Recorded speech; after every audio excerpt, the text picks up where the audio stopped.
ഇതൊരു requested video ആണ് കേട്ടോ. അതായത് ഇന്റർ കോളേജ് ട്രാൻസ്ഫറിനെ പറ്റിയിട്ട് ഒരു ക്വസ്റ്റ്യൻ കണ്ടായിരുന്നു. സോ നമുക്ക് അതിനെ പറ്റിയിട്ട് പറയാം കേട്ടോ. അപ്പോൾ നമ്മളിത് കുറേ വർഷങ്ങൾക്ക് മുമ്പ് ഇതിനെ പറ്റിയിട്ട് പറഞ്ഞിട്ടുണ്ട്. എനിക്ക് തോന്നുന്നു മേ ബി ആദ്യമൊക്കെ തന്നെ പറഞ്ഞത് നമ്മളൊക്കെ തന്നെയായിരിക്കും. ആ ഒരു ടൈമിൽ കുറേ പേർക്കൊക്കെ ട്രാൻസ്ഫർ കിട്ടാനും മാറാനും ഒക്കെ സാധിച്ചിട്ടുണ്ടായിരുന്നു. സോ അതൊക്കെ കാണുമ്പോഴും അതിൻ്റെ ഇതൊക്കെ പങ്കുവെക്കുമ്പോഴും നമുക്ക് ഭയങ്കര സന്തോഷമാണ്. കാരണം എന്താണെന്ന് വെച്ചാൽ നമുക്ക് കുറച്ച് പേർക്ക് എല്ലാം പറഞ്ഞു കൊടുക്കാൻ കുറച്ച് പേരുണ്ടാവും, നമ്മൾ ഫാമിലിയിൽ തന്നെ ഉണ്ടാവും, അല്ലെങ്കിൽ ഏതെങ്കിലും രീതിയിൽ അവർക്ക് ഇൻഫർമേഷൻ കളക്ട് ചെയ്യാൻ പറ്റുന്നുണ്ടാവും. പക്ഷേ കുറച്ച് പേരുണ്ട്, സാധാരണക്കാരായിട്ടുള്ള കുറച്ച് പേർക്ക് ഇങ്ങനെയുള്ള ഇൻഫർമേഷൻസ് ഒക്കെ കൊടുക്കുക എന്നുള്ളതാണ് നമ്മൾ ഉദ്ദേശിക്കുന്നത്. അപ്പോൾ അത് സക്സസ് കാണുമ്പോൾ നമുക്ക് സന്തോഷമുണ്ട്. അപ്പോൾ ആ ഒരു ടൈമിൽ അന്ന് കുറേ പേർക്കൊക്കെ കിട്ടിയായിരുന്നു. പക്ഷേ കുറച്ച് പേര് കുറച്ച് പരാതികൾ ഇങ്ങനെ ഇതിന് ചെല്ലുമ്പോൾ ഫേസ് ചെയ്യുന്ന കാര്യങ്ങളൊക്കെ പറഞ്ഞായിരുന്നു. സോ അതൊക്കെ പറഞ്ഞിട്ട് നമുക്ക് എന്തായാലും അപ്പോൾ ഞാനതിപ്പോൾ ചെയ്യാൻ വേണ്ടി വീണ്ടും നോക്കുമ്പോൾ അതിൻ്റെ നോംസൊക്കെ ഒന്ന് റിവൈസ് ചെയ്ത് പബ്ലിഷ് ചെയ്തിട്ടുണ്ട്. എനിക്ക് അന്ന് കുട്ടികൾ നേരിട്ട പ്രശ്നങ്ങളൊക്കെ നമ്മളും ഇതൊക്കെ മെയിൽ ചെയ്തും ഒക്കെ നമ്മൾ പറഞ്ഞിട്ടുണ്ടായിരുന്നു. സോ അതൊക്കെ ഇത് ചെയ്തിട്ടായിരുന്നു ആ ഒരു ടൈമിലൊക്കെ കേട്ടോ. പിന്നെ അതിൻ്റെ പുറകെ ഞാൻ പോയിട്ടില്ല. സോ അതായത് നമ്മളുടെ ഒരു എഫേർട്ട് എന്നല്ല ഉദ്ദേശിക്കുന്നത്, നമ്മളൊരു ചെറിയ എഫേർട്ടൊക്കെ ഇതിലിട്ടിട്ടുണ്ടായിരുന്നു ആ ഒരു സമയത്ത് എന്നാണ് ഉദ്ദേശിക്കുന്നത് കേട്ടോ. അപ്പോൾ ഒരു പക്ഷേ ഇതുപോലെ ഒരുപാട് പേര് എഫേർട്ട് ഇട്ടത് കൊണ്ടായിരിക്കും ആ യൂണിവേഴ്സിറ്റിക്ക് അങ്ങനെ തോന്നി ആ നോംസൊക്കെ ഒന്ന് കറക്റ്റായിട്ടും അല്ലെങ്കിൽ ക്ലിയർ ആയിട്ടും റിവൈസ് ചെയ്തൊന്ന് വന്നിട്ടുണ്ട്. ഞാനിപ്പോഴാണ് അത് വീണ്ടും നോക്കുന്നത് കേട്ടോ. ആവശ്യം വരുമ്പോഴാണല്ലോ നമ്മളൊരു കാര്യം ചെയ്യുന്നത്. സോ നമുക്കതൊന്ന് പറയാം. ഓക്കെ, അപ്പോൾ ഈ ഇന്റർ കോളേജ് ട്രാൻസ്ഫറിനെ പറ്റിയിട്ട് കുറച്ച് പേർക്കൊക്കെ അറിയാം. അഡ്മിഷൻ ഓൾറെഡി എടുത്തേക്കുന്നവർക്കൊക്കെ അറിയായിരിക്കും. ഇനി അറിയാത്തവർക്ക് വേണ്ടിയിട്ട് ഇപ്പോൾ പുതിയ കുട്ടികളുണ്ടല്ലോ, അവർക്ക് വേണ്ടി പറയുവാണ്. നമുക്ക് എഞ്ചിനീയറിംഗ് അഡ്മിഷന് നമുക്ക് S3യിലും S5ലും 2 ടൈമാണുള്ളത്. S3 എന്ന് പറയുമ്പോൾ നിങ്ങൾക്ക് മനസ്സിലായല്ലോ അല്ലേ, സെമസ്റ്റർ 3 എന്നുള്ളതാണ്. നമ്മൾ കഴിഞ്ഞ വീഡിയോയിൽ പറഞ്ഞില്ലേ, സെമസ്റ്ററായിട്ടാണ് ഇനി പഠിക്കുന്നത്. ഒരു കൊല്ലത്തിൽ 2 സെമസ്റ്ററാണ്, ടോട്ടൽ 8 സെമസ്റ്റർ 4 വർഷം കൊണ്ട് നമ്മൾ പഠിക്കുമെന്നൊക്കെ പറഞ്ഞില്ലേ. അപ്പോൾ സെമസ്റ്റർ 3യിലും S5ലുമാണ് നമുക്ക് ഈ ഒരു ഇന്റർ കോളേജ്, ഒരു കോളേജിൽ നിന്ന് മറ്റൊരു കോളേജിലേക്ക് നമുക്ക് ട്രാൻസ്ഫർ ചെയ്യാം. എഞ്ചിനീയറിങ്ങിനും ആർക്കിടെക്ചറിനും നമുക്ക് അങ്ങനെ ട്രാൻസ്ഫർ ചെയ്യാനായിട്ട് സാധിക്കും എന്നുള്ളതാണ് പറയുന്നത്. അപ്പോൾ നമ്മൾ ഇതുപോലെ കഴിഞ്ഞ വീഡിയോ പറഞ്ഞിരുന്നു ആകെ 2 കോളേജുകൾ, ഒന്ന് കേരള യൂണിവേഴ്സിറ്റിയുടെ അണ്ടറിലും ഒന്ന് കാലിക്കറ്റ് യൂണിവേഴ്സിറ്റിയുടെ അണ്ടറിലും വരുന്ന കോളേജുകൾ ഒഴിച്ച് ബാക്കി ഒട്ടുമിക്ക എഞ്ചിനീയറിംഗ് കോളേജുകളും വരുന്നത് APJ അബ്ദുൽ കലാം ടെക്നിക്കൽ യൂണിവേഴ്സിറ്റിയുടെ അണ്ടറിലാണ്. KTU എന്ന് നമ്മൾ പറയും, KTUയുടെ അണ്ടറിലാണ്. ക്യുസാറ്റ് KTUയുടെ അണ്ടറിലല്ല കേട്ടോ. ക്യുസാറ്റ് ഒറ്റയ്ക്കൊരു യൂണിവേഴ്സിറ്റിയാണ്. ക്യുസാറ്റിൻ്റെ നോംസ് ആൻഡ് റെഗുലേഷൻസ് വേറെയാണ് കേട്ടോ. ഇത് KTUയുടെ മാത്രമാണ് പറയുന്നത്. സോ KTUയുടെ അണ്ടറിലുള്ള കോളേജുകളിൽ ബാധകമായിട്ടുള്ള നോംസ് ആൻഡ് കണ്ടീഷൻസ് ആണ് ഇന്റർ കോളേജിന് ട്രാൻസ്ഫറിനുള്ളത് നമ്മൾ പറയുന്നത്. ഓക്കെ, അപ്പോൾ ആദ്യം അവർ പറഞ്ഞേക്കുന്നത് ആർക്കൊക്കെ ഈ ഒരു ഇന്റർ കോളേജ് ട്രാൻസ്ഫർ പറ്റൂല എന്നുള്ള കാര്യമാണ്. അതിലൊന്നാമത്തെ കാര്യം പറഞ്ഞേക്കുന്നത് ഗവൺമെൻറ് ഓഫ് ഇന്ത്യ നോമിനി എന്നുള്ളതാണ്. നമ്മൾ നേറ്റിവിറ്റി പ്രൂഫിനൊക്കെ പ്രൊഫൈൽ എടുത്ത് നോക്കുമ്പോൾ പ്രോസ്പെക്ടസ് എടുത്ത് നോക്കുമ്പോൾ നമുക്ക് കാണാൻ പറ്റാറുണ്ടല്ലേ അവിടെ. ഇപ്പോൾ കേരളീയൻ അല്ലെങ്കിലും ഇങ്ങനെയുള്ള കുറച്ച് വിഭാഗങ്ങൾക്ക് അഡ്മിഷൻ കൊടുക്കും. അതിൽ വരുന്നൊരു കാറ്റഗറിയാണ് ഗവൺമെൻറ് ഓഫ് ഇന്ത്യ നോമിനി. അതായത് ഈ നമ്മുടെ പാരൻസിൽ ആരെങ്കിലുമൊക്കെ ഇങ്ങനെ ഗവൺമെൻറ് ജോബ് ചെയ്യുന്നുണ്ട്, അങ്ങനെയൊക്കെ ഉണ്ടെങ്കിൽ അവരുടെ മക്കൾക്കും ഈ ഗവൺമെൻറ് ഓഫ് ഇന്ത്യ നോമിനിയുടെ ഇതിൽ നമുക്ക് അഡ്മിഷൻ കിട്ടും. അപ്പോൾ അങ്ങനെ അഡ്മിഷൻ എടുത്തേക്കണ കുട്ടികൾക്ക്, കേരളീയൻ അല്ലെങ്കിലും അങ്ങനെ അഡ്മിഷൻ എടുത്തേക്കണ കുട്ടികൾക്ക് ഈ ഒരു ഇന്റർ കോളേജ് ട്രാൻസ്ഫർ, ഒരു കോളേജിൽ നിന്ന് മറ്റൊരു കോളേജിലേക്ക് നമുക്ക് മാറാനായിട്ട് സാധിക്കില്ല. രണ്ടാമത്തത്, കഴിഞ്ഞ വീഡിയോയിൽ പറഞ്ഞില്ലേ, ചില എയ്ഡഡ് കോളേജുകൾ പറഞ്ഞു അതിൽ വളരെ കുറച്ച് മാനേജ്മെൻറ്റ് സീറ്റ് ഉണ്ടെന്ന് പറഞ്ഞു. അതിൻ്റെ അഡ്മിഷൻ്റെ കാര്യങ്ങളൊക്കെ ഇപ്പോൾ നടക്കുന്ന കാര്യമൊക്കെ പറഞ്ഞില്ലേ. അപ്പോൾ അങ്ങനെയുള്ള എയ്ഡഡ് കോളേജിൽ മാനേജ്മെൻറ്റ് സീറ്റ് എടുത്തേക്കണ കുട്ടികൾക്കും ഈ ഒരു ഇന്റർ കോളേജ് ട്രാൻസ്ഫർ പറ്റൂല. അതിൻ്റെ കൂടെ ഞാൻ ആഡ് ചെയ്തായിരുന്നു നിങ്ങൾക്ക് അലോട്ട്മെൻറ്റ്. ഇപ്പോൾ നമ്മൾ പ്രൈവറ്റ് കോളേജിലാണെങ്കിലും നിങ്ങൾ അലോട്ട്മെൻറ്റ് വഴി എടുക്കുന്നത് ഒരു ചോയ്സ് ഉണ്ട്, നിങ്ങളുടെ ചോയ്സാണത്. ഇപ്പോൾ നിങ്ങൾ പറയുവാണ് നമ്മൾ ഫിനാൻഷ്യലി കുറച്ച് ബുദ്ധിമുട്ടുള്ള ആളുകളാണ്, സോ നമ്മൾ ആ കോളേജിൽ ചെന്നപ്പോൾ നമുക്ക് കുറച്ച് ഫീസ് കുറച്ച് തരാം എന്നൊക്കെ പറഞ്ഞിട്ട് നിങ്ങൾ അഡ്മിഷൻ എടുത്തേക്കുവാണ്, അങ്ങനൊരു ഇതുണ്ട്. പക്ഷേ അതിൻ്റെ കൂടെ തന്നെ നിങ്ങൾ മനസ്സിലാക്കേണ്ട ഒരു കാര്യത്തിന് വേണ്ടി പറയുകയാണ്, ചോയ്സ് നിങ്ങളുടെയാണ് കേട്ടോ, നിങ്ങളുടെ പാരൻസിൻ്റെയാണ്, നിങ്ങളുടെ സ്ഥിതി നിങ്ങൾക്ക് അറിയുള്ളൂ. അപ്പോൾ ഇങ്ങനെ അഡ്മിഷൻ എടുത്താലുള്ള പ്രശ്നം അന്നേ പറഞ്ഞില്ലേ, സ്കോളർഷിപ്പുകൾക്ക് കൊടുക്കാൻ പറ്റൂല, അലോട്ട്മെൻറ്റ് മെമ്മോ നമുക്ക് വേണം എന്ന് പറഞ്ഞില്ലേ. അതുപോലെ തന്നെ ഇതുപോലുള്ള ഇന്റർ കോളേജ് ട്രാൻസ്ഫർ വേണം എന്നുണ്ടെങ്കിൽ ആ ഒരു ടൈമിലും ഇതുപോലെ നമ്മൾ അലോട്ട്മെൻറ്റ് വഴി എൻട്രൻസ് കമ്മീഷണറുടെ വെബ്സൈറ്റ് വഴി അലോട്ട്മെൻറ്റ് കിട്ടി അങ്ങനെ അഡ്മിഷൻ എടുത്തവർക്ക് മാത്രമാണ് ഇങ്ങനെയുള്ള ട്രാൻസ്ഫറുകളും കൂടി സാധിക്കുള്ളൂ എന്ന് മനസ്സിലാക്കുക കേട്ടോ. അപ്പോൾ ഇപ്പോൾ ഇവിടെ പറഞ്ഞിരിക്കുന്നത് എയ്ഡഡ് കോളേജിലാണെങ്കിലും നിങ്ങൾ മാനേജ്മെൻറ്റ് കോട്ട അഡ്മിഷൻ എടുത്തവരാണെങ്കിൽ, സാധാരണ എയ്ഡഡ് കോളേജിലെ അഡ്മിഷനൊക്കെ എങ്ങനെയാണ്, എൻട്രൻസ് കമ്മീഷണറാണ് നടത്തുന്നത്. അവിടെ വളരെ കുറച്ച് സീറ്റുകൾ മാനേജ്മെൻറ്റ് സീറ്റ് ഉണ്ട്. അങ്ങനെ അഡ്മിഷൻ എടുത്തേക്കുന്ന കുട്ടികൾക്ക് ഈ ഒരു ഇന്റർ കോളേജ് ട്രാൻസ്ഫർ സാധ്യമല്ല എന്നുള്ളതാണ്. പിന്നെ C പറയുന്നത് പറയുന്നത് any other category which are ineligible as per condition for admission prescribe. അതായത് നിങ്ങൾ ജസ്റ്റ് ഗൂഗിൾ ചെയ്താൽ മതി, അത് നമ്മൾ സാധാരണ കേസിലൊന്നും വരുന്ന കാര്യമല്ല, ചില സ്പെഷ്യൽ കേസുകളാണ്. സോ അങ്ങനെയുള്ളവർക്കും ഈ ഒരു ഇൻ്റർ കോളേജ് ട്രാൻസ്ഫർ പറ്റൂല എന്നുള്ളതാണ് പറഞ്ഞേക്കുന്നത്. ഇനി രണ്ടാമത്തെ പോയിന്റ് എന്ന് പറയുന്നത് നമ്മൾ ബിടെക്കിന് റെഗുലർ സ്റ്റുഡൻസ് ആയിരിക്കണം, അതായത് നമ്മൾ എല്ലാ ദിവസവും പോയി പഠിക്കുന്ന കുട്ടികളായിരിക്കണം എന്നുള്ളതാണ് പറയുന്നത്. ഇപ്പോൾ എല്ലാ ദിവസവും പോകുന്ന പറയുന്നത് എന്തെങ്കിലും കാരണവശാലും നമ്മൾ കുറച്ച് ദിവസം ലീവ് എടുത്ത് പോയില്ല അങ്ങനെയല്ല ഉദ്ദേശിക്കുന്നത്. ഇപ്പോൾ ഇത് പാർട്ട് ടൈം ഒക്കെ ഉണ്ടല്ലോ, അങ്ങനെയുള്ളവർക്ക് പറ്റില്ല. റെഗുലർ ബിടെക് സ്റ്റുഡൻസ് ആണ് ഇരിക്കണം എന്നുള്ളതാണ് പറയുന്നത് കേട്ടോ. മൂന്നാമത്തെ കാര്യം എന്ന് പറയുന്നത് നമ്മളിപ്പോൾ പറഞ്ഞു 3rd സെമസ്റ്ററും 5th സെമസ്റ്ററിനുമാണ് നമുക്ക് ഈ ഒരു ഇൻ്റർ കോളേജ് ട്രാൻസ്ഫർ എന്ന് പറയുന്നത്. അപ്പോൾ ആ 3rd സെമസ്റ്ററിൻ്റെ ടൈമിൽ സ്റ്റാർട്ട് ചെയ്തിട്ട് പോയിട്ട് ഈ ഇൻ്റർ കോളേജ് ട്രാൻസ്ഫറിന് നടക്കില്ല.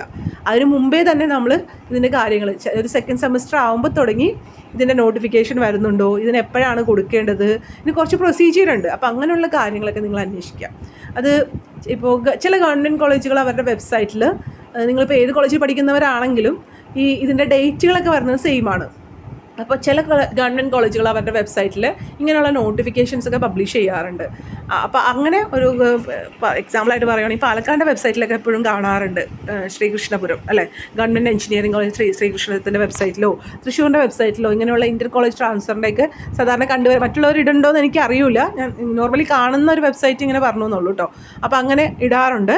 സോ അങ്ങനെയുള്ള കോളേജുകളുടെ വെബ്സൈറ്റിൽ നിങ്ങളൊരു S2 ആകുമ്പോൾ തുടങ്ങി നോക്കുക. അല്ലെങ്കിൽ KTUയുടെ വെബ്സൈറ്റിൽ ഉണ്ടാവും, KTUയുടെ വെബ്സൈറ്റിൽ നോക്കിയെടുക്കാൻ നോട്ടിഫിക്കേഷനിൽ നോക്കിയാൽ മതി, അവിടെ തീർച്ചയായിട്ടും ഉണ്ടാവും കേട്ടോ. അത് തന്നെ നിങ്ങളുടെ മറ്റു കോളേജുകൾ എടുത്ത് അങ്ങനെ ഇടണം എന്നുണ്ട്. അത് ചില കോളേജസ് പാലിക്കുന്നു, ചിലവർ ചിലപ്പോൾ ഇടുന്നുണ്ടാവും കേട്ടോ, ഞാൻ കാണാത്തതുകൊണ്ടായിരിക്കും.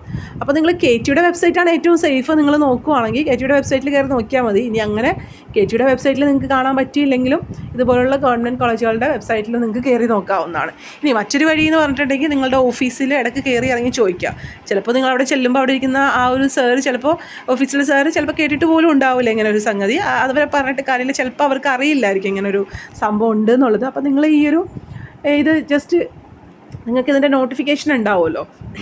അല്ലെങ്കിൽ പ്രീവിയസ് ഇപ്പോൾ നിങ്ങൾ ജസ്റ്റ് ഗൂഗിളിൽ ഈ ഒരു KTU ഇൻ്റർ കോളേജ് ട്രാൻസ്ഫർ എന്ന് അടിച്ചു കൊടുക്കുമ്പോൾ ഏതെങ്കിലും ഒരു വർഷത്തെ ഈ നോംസൊക്കെ തന്നെ ഇങ്ങനെ വരും കേട്ടോ, മനസ്സിലായി. അപ്പോൾ ആ നോംസ് എടുത്തൊന്ന് കാണിച്ചു കൊടുത്താലും മതി, ഇങ്ങനെ ഒരു കാര്യമുണ്ട് അതിനെപ്പറ്റിയാണ് ചോദിക്കുന്നത്. അപ്പോൾ അതൊന്ന് അന്വേഷിച്ചിട്ട് പറയുമെന്ന് അവരോട് ചോദിക്കുക. ചിലപ്പോൾ അവർ കേട്ടിട്ടുണ്ടാവില്ല, കാരണം ചിലപ്പോൾ പുതുതായിട്ടൊക്കെ വന്നവരൊക്കെ ആണെങ്കിൽ അവർക്ക് അറിയണം എന്നില്ലല്ലോ. പിന്നെ ഇനിയിപ്പോൾ കേട്ടിട്ടുള്ളവരാണെങ്കിലും നോട്ടിഫിക്കേഷൻ വരുമ്പോൾ അപ്പം തന്നെ അവർ അറിയണം എന്നില്ല. നമ്മൾ അതിനായിട്ട് ഇങ്ങനെ അവർക്ക് 100 കാര്യങ്ങൾ വേറെ ഉണ്ടാവും. അപ്പോൾ ഇങ്ങനെ നോട്ടിഫിക്കേഷൻസ് ചിലവർ അറിഞ്ഞിട്ടുണ്ടാവും, ചിലവർ അറിഞ്ഞിട്ടുണ്ടാവില്ല. അപ്പോൾ അതൊക്കെ മാന്യമായിട്ട്, കാരണം ഇതൊക്കെ ഞാൻ ഫസ്റ്റ് ടൈം ഇട്ടപ്പോൾ കംപ്ലയിൻറ്റ്, അത് പറഞ്ഞാൽ അന്നൊന്നും ആരും ഇതിനെപ്പറ്റി അറിഞ്ഞിട്ടുണ്ടായിരുന്നില്ല. അപ്പോൾ കംപ്ലയിൻറ്റ് വന്നവരാണ് കുട്ടികൾ പറഞ്ഞിരുന്നു. ഞങ്ങളിങ്ങനെ ഓഫീസിൽ പോയി ചോദിച്ചപ്പോൾ അതിന് അവർക്കത് അറിയില്ല എന്നൊക്കെയാണ് പറഞ്ഞിരുന്നു. അപ്പോൾ അറിയില്ലെങ്കിൽ നിങ്ങളിങ്ങനെ ഒരു കാര്യം ഉണ്ടെന്ന് പറഞ്ഞ് അവരെ കാണിച്ചു കൊടുക്കുക. അല്ലെങ്കിൽ ഇനി അറിയുന്നവരാണെങ്കിലും നോട്ടിഫിക്കേഷൻ വന്നിട്ടുണ്ടോ എന്ന് ഒരു പ്രാവശ്യം ചെല്ലുമ്പോൾ ചിലപ്പോൾ അവർക്ക് അറിയാൻ സാധിച്ചെന്നിരിക്കില്ല. നിങ്ങൾ 2-3 പ്രാവശ്യം കയറി ഇറങ്ങി ചോദിച്ചുകൊണ്ടിരിക്കുക കേട്ടോ. നമ്മുടെ ആവശ്യമല്ലേ.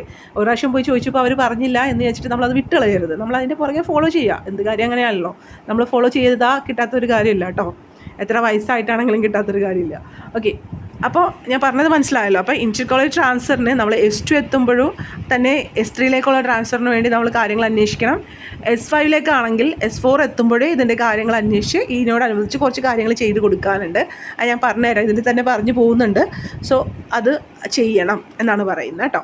ഇനി മറ്റൊരു കാര്യം എന്ന് പറഞ്ഞാൽ നമ്മൾ പോകുന്ന കോളേജ് ഉണ്ടല്ലോ. ഇപ്പോൾ എക്സാമ്പിൾ ഞാനിപ്പോൾ പാലക്കാട് നിന്ന് എനിക്ക് MA കോളേജ് കോതമംഗലത്തേക്കാണ് പോകേണ്ടത്.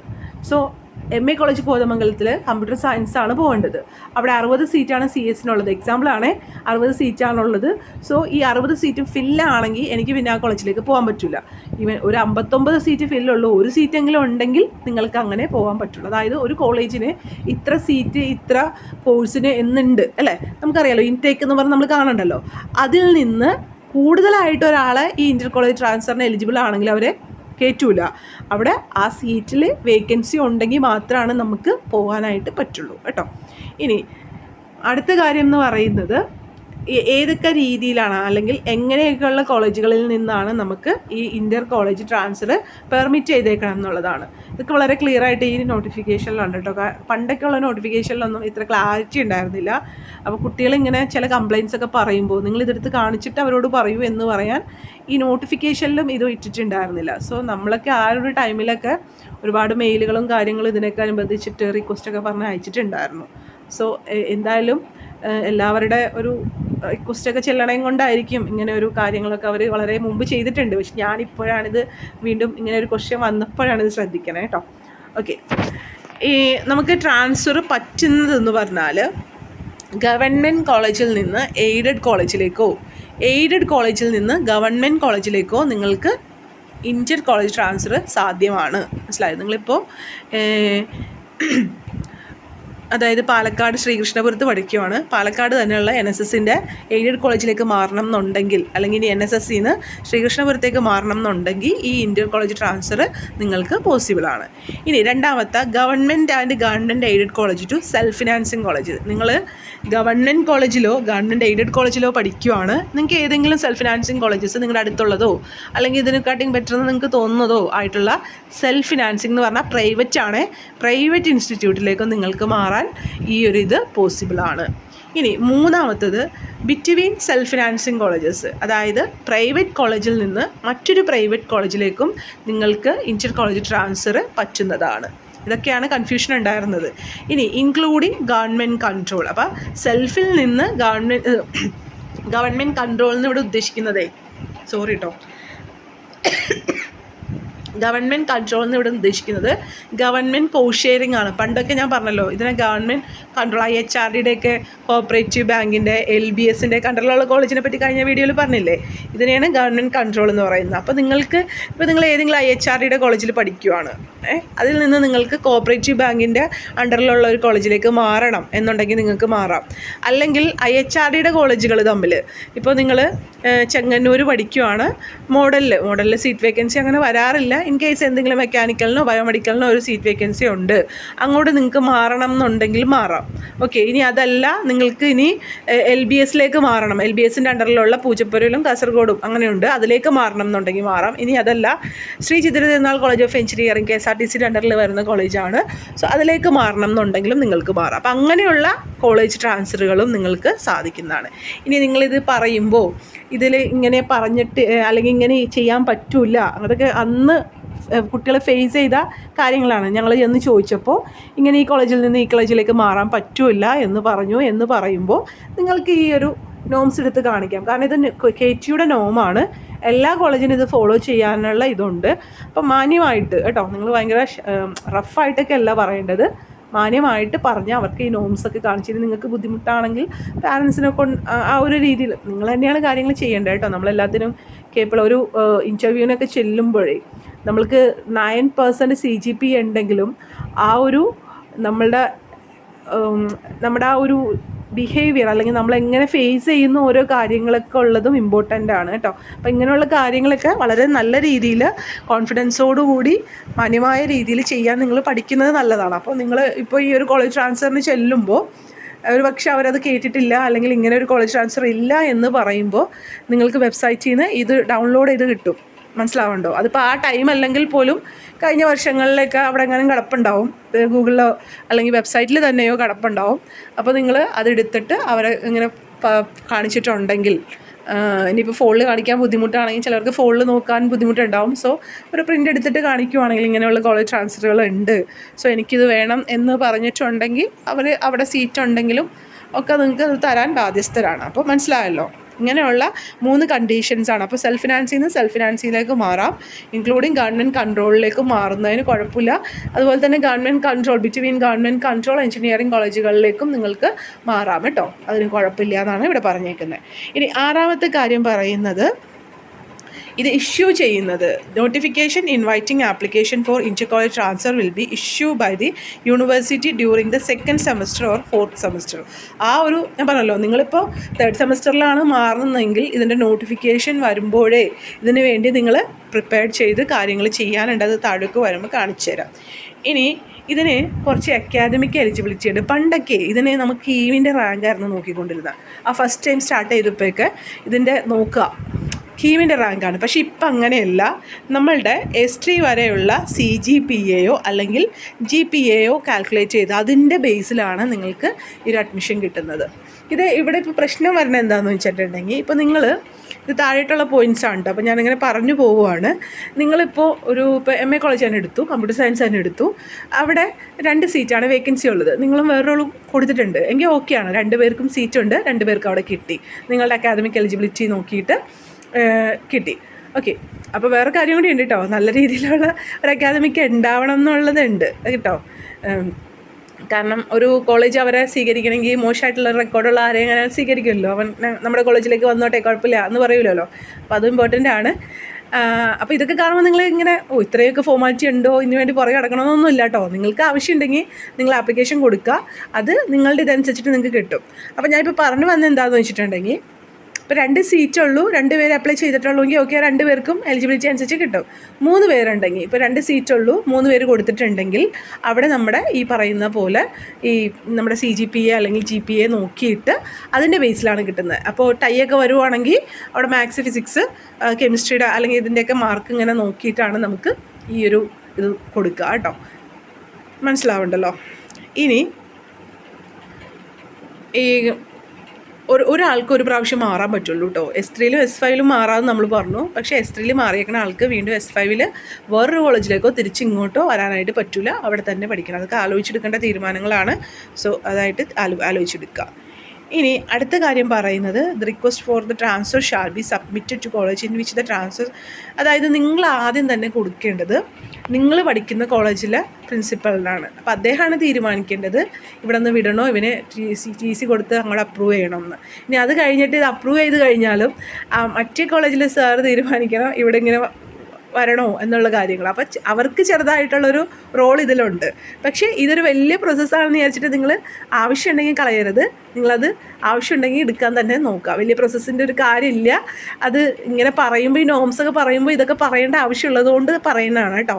ഓക്കെ, ഇനി അടുത്ത കാര്യം എന്ന് പറഞ്ഞാൽ, the selected candidate shall remitted, അതായത് നമ്മളിത് അപ്ലൈ ചെയ്ത് കഴിഞ്ഞു, നമുക്കിത് സാങ്ഷനായിട്ട് കിട്ടി, നമുക്ക് കോളേജ് ട്രാൻസ്ഫർ ആയിട്ട് കിട്ടി. അത് കഴിഞ്ഞാൽ നമ്മൾ 3000 രൂപ ഫീസ് KTUവിന് കൊടുക്കണം. അത് SC ST ആയിട്ടുള്ള കുട്ടികളാണെങ്കിൽ അവർക്ക് ഫീസ് വേണ്ട. ബാക്കി എല്ലാവരും തന്നെ 3000 രൂപ KTUക്ക് അടക്കേണ്ട ഫീസാണ്.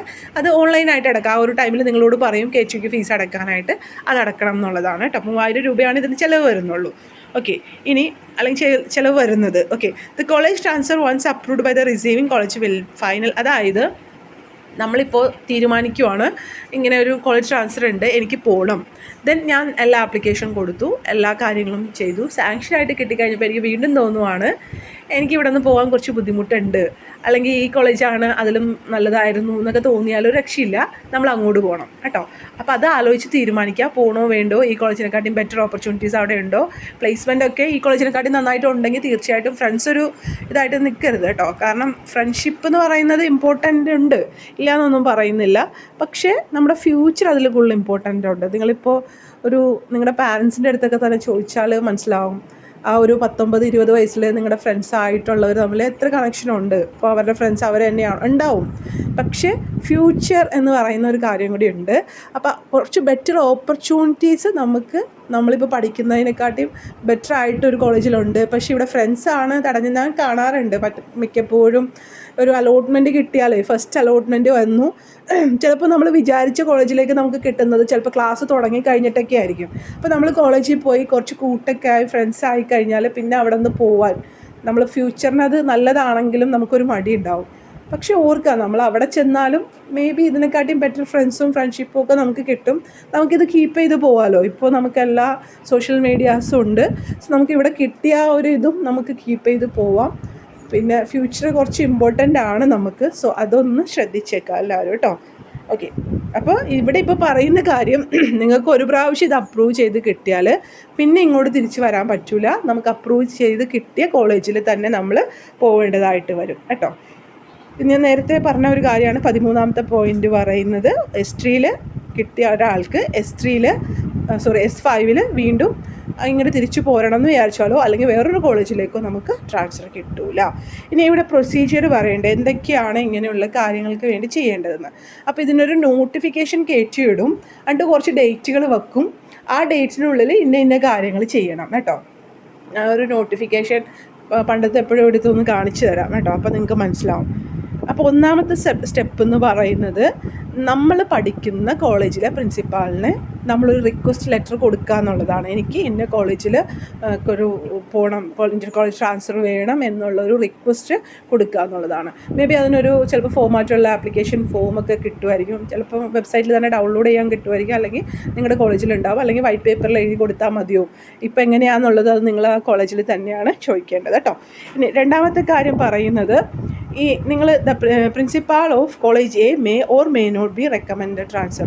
അപ്പോൾ നിങ്ങളുടെ കോളേജിലെ പ്രിൻസിപ്പലിനെ നിങ്ങളെ വിടണോ വേണ്ടേ എന്നുള്ള റെക്കമെൻഡ് ചെയ്യാനുള്ള അധികാരമുണ്ട്. മനസ്സിലായോ? അദ്ദേഹത്തിൻ്റെ കയ്യിലാണ് നിങ്ങൾ അങ്ങോട്ട് പോകണോ വേണ്ടേ എന്നുള്ള കാര്യം തീരുമാനിക്കുന്നത്. സോ ഞാൻ പറഞ്ഞല്ലോ, ഇതൊരു വലിയ പ്രൊസീജിയറാണെന്ന് വെച്ചിട്ട് നിങ്ങളിതിന് മടി വിചാരിക്കരുത് കേട്ടോ. ഇനി സാർ തരില്ല അങ്ങനെയൊന്നും വിചാരിക്കണ്ട. ജസ്റ്റ് കൊടുക്കുക കേട്ടോ. എന്നിട്ട് കൊടുത്തിട്ട് നിങ്ങൾക്ക് തരാണെങ്കിൽ തരട്ടെ, അല്ലെങ്കിൽ വേണ്ട, അത്രേ ഉള്ളൂ. ഓക്കെ, അങ്ങനെ ഒരു സാറും റിജക്റ്റ് ചെയ്യൂല. പിന്നെ അത്രയ്ക്ക് മാത്രം ഒരു ഇതുണ്ടെങ്കിലൊക്കെയാണ്, അങ്ങനെ ഒരു സിറ്റുവേഷനൊക്കെ വന്നാൽ മാത്രമാണ് അങ്ങനെ ഇതാവുള്ളൂ. അല്ലെങ്കിൽ സാധാരണ കേസിൽ ഞാൻ പറഞ്ഞല്ലോ, ഇതിൽ എഴുതി വച്ചേക്കുന്ന കണ്ടീഷൻസാണ്. സോ ഞാൻ അത് വായിക്കുന്നു എന്നുള്ളൂ കേട്ടോ. അപ്പോൾ നിങ്ങൾ പഠിക്കുന്ന കോളേജിന് അത് റെക്കമെൻഡ് ചെയ്യാനുള്ള അവകാശമുണ്ട്, വേണോ വേണ്ടേന്ന് പ്രിൻസിപ്പാളിന് കേട്ടോ. Once recommended, the recommendation cannot be reversed and hence the principal of college A എന്ന് പറഞ്ഞാൽ നിങ്ങൾ പഠിക്കുന്ന college has to relieve the student if the student get the transfer to college B. അതായത് ഒരു പ്രാവശ്യം സാർ റെക്കമെൻഡ് ചെയ്തു, നിങ്ങൾക്ക് ആ റെക്കമെൻഡേഷൻ അനുസരിച്ചിട്ട് കോളേജ് ബിയിലേക്ക് അഡ്മിഷൻ കിട്ടുവാണെങ്കിൽ അത് പിന്നീട് തിരിച്ചെടുക്കാനുള്ള അധികാരം ആ സാറിനില്ല. അത് പോവാതിരിക്കാനുള്ള ഇതും നിങ്ങൾക്കുമില്ല കേട്ടോ. അപ്പോൾ അതെന്തായാലും അങ്ങനെ ഒരു ഇത് വന്നാൽ നിങ്ങൾ പോകണമെന്നുള്ളതാണ്. The principal of college B, അതായത് നിങ്ങൾ പോകാൻ ഉദ്ദേശിക്കുന്ന കോളേജാണ് B. The principal of college B shall publish the number of student that can be admitted based on availability of vacant seat and based on the norms published by university. ഞാൻ പറഞ്ഞല്ലോ, ഇപ്പോൾ നമുക്കൊരു കോളേജിൽ സീറ്റ് ഉണ്ടോ എന്ന് നിങ്ങൾ എങ്ങനെ അറിയും എന്ന് ചോദിച്ചിട്ടുണ്ടെങ്കിൽ, സാധാരണ കോളേജസ് അവരുടെ വേക്കൻറ്റ് സീറ്റുകളും ഇതിൻ്റെ നോട്ടിഫിക്കേഷൻ വരുമ്പോൾ പബ്ലിഷ് ചെയ്യാറുണ്ട്. എല്ലാവരും ചെയ്യണമെന്ന് നിർബന്ധമില്ല. നോംസൊക്കെ അതുപോലെ തന്നെ. ഇപ്പോൾ നമ്മളാണെങ്കിൽ അങ്ങനെയാണല്ലോ അല്ലേ, കോളേജിലൊരു റൂൾസ് ആൻഡ് റെഗുലേഷൻ ഉണ്ടെങ്കിൽ അത് ഫോളോ ചെയ്ത് പോണ കുറച്ച് പേരുണ്ടാവും, ഫോളോ ചെയ്യാതെ അത് അങ്ങോട്ട് മൈൻഡ് വെക്കാത്ത കുറച്ച് പേരുണ്ടാവും അല്ലേ. അതുപോലെയാണ് ചില കോളേജിൻ്റെ വെബ്സൈറ്റിൽ എല്ലാ കാര്യങ്ങളും ക്ലിയർ ആയിട്ട് നമുക്ക് കാണാൻ പറ്റും, ചിലത് ക്ലിയർ ആയിട്ട് കാണാൻ പറ്റില്ല. അപ്പോൾ നിങ്ങളത് കോൺടാക്ട് ചെയ്ത് ചോദിക്കുക കേട്ടോ, അങ്ങനെയുള്ള കാര്യങ്ങളൊക്കെ എത്ര സീറ്റ് വേക്കൻസി ഉണ്ട് എന്നൊക്കെയുള്ളത്. അപ്പോൾ ഇവിടെ പറഞ്ഞിരിക്കുന്നത്, the principal of college B shall publish the number of students that can be admitted based on availability of seat and based on the norms published by university എന്നുള്ളതാണ്. അഞ്ചാമത്തെ സ്റ്റെപ്പ് എന്ന് പറയുന്നത്, ഈ നമ്മൾ പഠിച്ച കോളേജിലെ സാർ ഉണ്ടല്ലോ, relieves the students is selected by the college necessary entry by KTU portal. അദ്ദേഹം ചെയ്യേണ്ട കാര്യമാണ് KTUയുടെ പോർട്ടലിൽ പോയിട്ട് ഇങ്ങനെയുള്ള കാര്യങ്ങളൊക്കെ എൻ്റർ ചെയ്യുക എന്നുള്ളത്. ഇനി അതുപോലെ തന്നെ നമ്മൾ ചെല്ലുന്ന കോളേജിനുള്ള ഡ്യൂട്ടിയാണ് അഞ്ചാമത്തെ സ്റ്റെപ്പ് പറഞ്ഞേക്കുന്നത്. പിന്നെ ആറാമത്തെ സ്റ്റെപ്പ് നമ്മൾ ഫീസ് കൊടുക്കുക. യൂണിവേഴ്സിറ്റിക്ക് നമ്മൾ പറഞ്ഞില്ലേ 3K കൊടുക്കണം എന്ന്, അതായത് SC/ST സ്റ്റുഡൻസിന് വേണ്ട, ബാക്കി എല്ലാവരും തന്നെ 3K കൊടുക്കണം എന്നുള്ള ആ ഒരു കാര്യമാണ് പറഞ്ഞത്. അപ്പോൾ ഇത്രയാണ് ഇതിൻ്റെ കാര്യങ്ങൾ. ഇതിൻ്റെ കൂടെ ഒരു കാര്യം കൂടി ഉണ്ട്. ഓക്കെ, നിങ്ങൾക്ക് ഈ വീഡിയോ ഇഷ്ടമാവണമെങ്കിൽ നിങ്ങളൊന്ന് ലൈക്ക് ചെയ്യണം കേട്ടോ.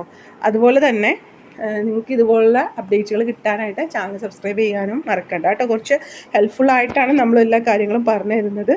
സോ നിങ്ങൾക്ക് എന്തെങ്കിലും സജഷൻസ് ഉണ്ടെങ്കിലും അതും പറയാം. ഇത് കണ്ടോ, ഇതൊരു എക്സാമ്പിളായിട്ടൊരു നോട്ടിഫിക്കേഷനാണ് കേട്ടോ. അതായത് ഇപ്പോഴത്തെ നോട്ടിഫിക്കേഷൻ അല്ല, ഞാനിങ്ങനെ കാണിച്ചു തരാൻ വേണ്ടി. ഇത്രയും പ്രൊസീജിയർ ഉണ്ട്, ഇങ്ങനെയുള്ള ഗ്യാപ്പുകളുണ്ട്.